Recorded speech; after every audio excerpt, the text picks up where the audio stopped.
අයිබෝන් ඉතින් අපි අද කතා කරන්න යන්නේ අපිට එදිනදා ඇතිවන රෝගවලින් ප්‍රධානම වැඩි කතා වෙන්නේ නැති රෝගයක් ගැන ලිංගාශ්‍රිතව තියෙන රෝගයක් තමයි අණ්ඩ වෘද්ධි කියන්නේ. ඉතින් අපි බලමු මේ අණ්ඩ වෘද්ධි වලට කියන්නේ මොකද්ද? මේක ඊට පස්සේ මේ රෝගයට අපිට කරගන්න පුළුවන් සරල විසඳුම් හොයාගෙන අපි යමු එනම් වීඩියෝ එකෙන්. ඉතින් අණ්ඩ වෘද්ධි කියන්නේ උෂණ කෝෂ ඉදිමෙන ස්වභාවය. ඒ කියන්නේ උෂණ කෝෂ ඉදිමෙනවා මේ රෝගෙදී. තැනීම් පහරතීම් සමාජ වැටීම් නිසා නැත්නම් ආසාදන නිසා ඇතිවිය හැකි රෝගයක් තමයි මේ අණ්ඩ වෘද්ධි කියන්නේ. ඉතින් මෙවැනි තත්ත්වයේදී මේ වගේ තත්ත්වයක පෙළෙන කට්ටිය බර ඉසලීමෙන් වළකින්න ඕනේ අනිවාර්යයෙන්ම. ඉතින් මේ වගේ දෙයක් හදුවොත් මොකද කරගන්නේ අපි? සමහර විට අපි සාමාන්‍යයෙන් යන්නේ වෛද්‍යවරයෙක් හම්බෙන්න. ඉතින් ඊට වැඩිය වෙනස් ක්‍රම කීපයක් ගැන මම කතා කරනවා අද. ඔයාලට ගෙදරදීම කරගන්න පුළුවන් සරල ක්‍රම ටිකක් තියෙනවා. ඉතින් අපි වැඩි කතා නැතුව බලමු මොනවද කියලා. ඉතින් ඔයාලා හොයා ගන්න ඕන මුලින් තෝරකොළ, ආඩ තෝඩකොළ, අමුකහ, කැටලුණු, තෝරකොළ, ආඩ තෝඩකොළ, අමුකහ, කැටලුණු මේ කියන වර්ග 4 ඔයගොල්ලෝ හොයාගෙන මේක කොටලා එරඬු තෙලින් මේක මලවලා බදින්න ඕනේ. ඊට පස්සේ මේ කොළ තැඹු වතුර දිනකට පීරිසි කෝප්ප භාගයක් දවස් 3ක් හෝ 4ක් රෝගියාට බොන්න දෙන්න. මේ අණ්ඩ වෘද්ධි කියන රෝගය ආම වෙලා සුව තත්ත්වයටපත් වෙනවා. ඉතින් ඊට පස්සේ තවත් ක්‍රමයක් තියෙනවා ඔයාලට කරගන්න පුළුවන්. කොල්ලු කලං 6යි එරඬු මුල් කලං 6යි මේ කිව්ව ද්‍රව්‍ය වලට වතුර පීරිසි කෝප්ප 8ක් දාලා ඔයාලා ඒකට හින්දාගෙන මේක පෙරලා පීරිසි කෝප්ප භාගයක ප්‍රමාණය උදේ හවස දින 6ක් මේක බොන්න. ඊට පස්සේ තවත් ක්‍රමයක් තියෙනවා ඔයාලට හොයාගන්නවා. එරඬු මුල් කලං 12ක් හොයාගන්න ඕනේ. ඊට පස්සේ මේ ද්‍රව්‍ය මේ එරඬු කලං 6ට ඔයාලා වතුර පීරිසි කෝප්ප 8ක් දාලා ඒකට ඔයාලා මේක හින්දලා පෙරලා පීරිසි කෝප්ප භාගයකට මේක උදේ හවස දින 3ක් ඔයාලා බොන්න.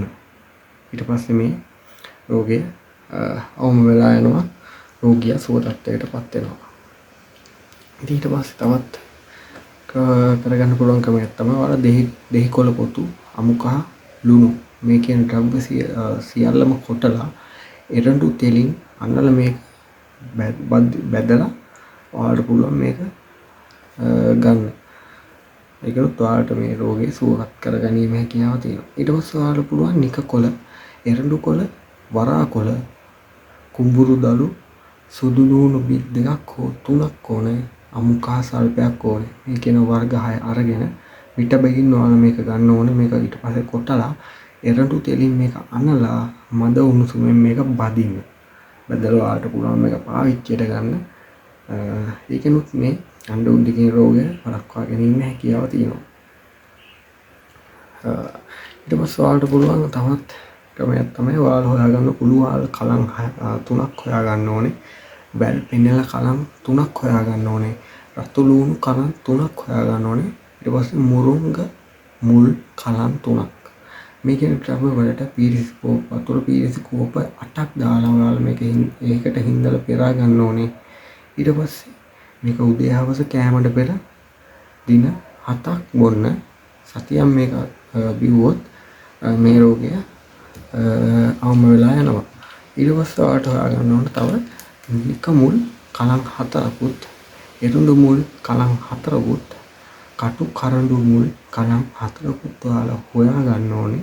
ඊට පස්සේ මේ කිව්ව ද්‍රව්‍ය වලට වතුර පීරිසි කෝප්ප 8ක් දාලා ඔයාලා මේක ඒකට හින්දලා මේක හොඳට පෙරා ගන්න. ඊට පස්සේ මේක පීරිසි කෝප්ප භාගයකට දාලා මේක උදේ හවස කෑමට පෙර දවස් 7ක් බොන්න ඕනේ මේක. ඊට පස්සේ ඔයාලට මේ රෝගය වළක්වා ගැනීමේ හැකියාව තියෙනවා. රෝගියා සුවපත්ටපත් වෙනවා. ඉතින් ඔයාලට මම ක්‍රම කීපයක් අද කිව්වා. ඉතින් මේ ක්‍රම කීපය මේ රෝගේ තියෙනවා නම් ඔයාලා කරලා බලන්න.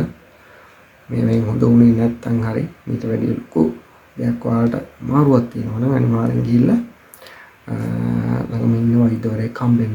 අනිවාර්යෙන් ඒගොල්ලන් උපදෙස් ගන්න ඕනේ. ඊට අමතරේ දෙයක් තමයි මම මේ කිව්වේ. මේ රෝග වලට මම විසඳුම් කිව්වට ඔයාලට මේක ගෙදරදී කරගන්න ඕන සරල ගම ටිකක් තමයි කියන්නේ පොඩි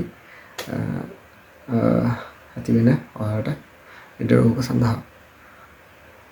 ඉතින් ඔයාලා මේ තියෙනවා නම් ඔයාලා කරලා බලන්න.